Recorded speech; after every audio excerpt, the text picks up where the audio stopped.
मुझे एक बात समझ में नहीं आती है, जब सवाल अडानी जी से पूछा जाता है, अंबानी जी से पूछा जाता है, तो बीजेपी वाले क्यों कूदने लगते हैं, सामने आकर क्यों लड़ाई लड़ने लगते हैं। अरे सवाल अडानी जी से पूछा जा रहा है, अंबानी जी से पूछा जा रहा है, तो आप क्यों आ जाते हैं बीच में। आप पर तो आरोप लगाए नहीं जा रहे हैं। आरोप लग रहा है अडानी जी की कंपनी के ऊपर, आरोप लग रहा है अंबानी जी की कंपनी के ऊपर, तो आप बीच में क्यों आ जाते हैं। मेरा सिंपल सा सवाल है। मैंने आकलन किया है, जब राहुल गांधी अडानी जी के ऊपर सवाल पूछते हैं, अंबानी जी के ऊपर सवाल पूछते हैं, तो जो बीजेपी के बड़े नेता हैं सामने आकर चिल्लाने लगते हैं, प्रेस कॉन्फ्रेंस करने लगते हैं। अरे आपका क्या लिंक है अडानी जी के साथ, अंबानी जी के साथ। कोई लिंक तो नहीं है ना। कोई लिंक है बताइए मुझे, साफ साफ बताइए, कोई लिंक है। सवाल पूछा जा रहा है अंबानी जी से। मैंने भी सवाल पूछा था कि अंबानी जी की कंपनी है रिलायंस इंडस्ट्रीज, और रिलायंस इंडस्ट्री ने 42,000 कर्मचारियों को नौकरी से निकाल दिया। ये खबर तो आपने देखी होगी ना। मीडिया ने चर्चा नहीं किया, लेकिन मैंने वीडियो बनाया था। मैंने 42,000 लोगों का आवाज बना था। मैंने इस मुद्दे पर वीडियो बनाया था। मैंने बोला था कि यह गलत हुआ, जवाबदेही तय होनी चाहिए। 42,000 लोगों को निकाल दिया गया। अभी कुछ दिन पहले ही जियो ने अपना रिचार्ज का दाम बढ़ाया था। अंबानी जी के बेटे की शादी में करोड़ रुपए खर्च किए गए। शादी के बाद 42,000 लोगों को निकाल दिया गया। जब मैंने सवाल पूछा तो कुछ बीजेपी के लोग कमेंट बॉक्स में आकर उल्टा सीधा बोलने लगे। अरे उल्टा सीधा क्यों बोल रहे हैं आप, आपसे कुछ मैंने बोला ही नहीं। मैंने आरोप कंपनी पर लगाया। कंपनी है अंबानी साहब की, तो अंबानी साहब को मीडिया के सामने आकर बोलना चाहिए कि 42,000 लोगों को क्यों निकाला गया। सही बात बोल रहा हूं ना।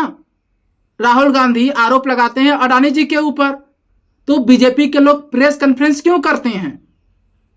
अडानी जी को सामने आना चाहिए, सामने आकर बोलना चाहिए, अपना पक्ष रखना चाहिए। फिर जांच होगी, दूध का दूध पानी का पानी हो जाएगा। पूरी दुनिया जान जाएगी कि अडानी जी सच्चे हैं, अच्छे हैं, दिल के बहुत सच्चे हैं। लेकिन बीजेपी के लोग सामने आते हैं, अडानी जी तो सामने आते ही नहीं हैं।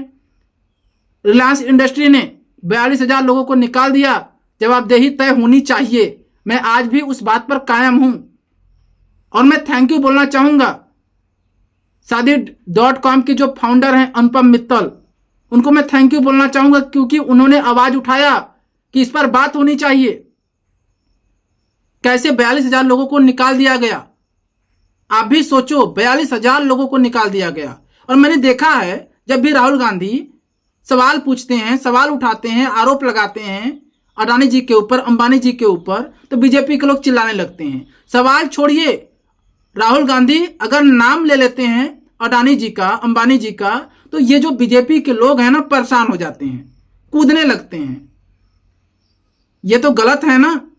आरोप किसी और पर लग रहे हैं। अभी एक रिपोर्ट आई है, हिंडनबर्ग की रिपोर्ट आई है, उसने अडानी जी की कंपनी के ऊपर आरोप लगाए हैं। अब बीजेपी वाले प्रेस कॉन्फ्रेंस कर रहे हैं, बीजेपी वाले खूब हल्ला कर रहे हैं। अरे आपसे क्या मतलब, कोई लिंक है क्या, बताओ मुझे, कोई रिश्ता है।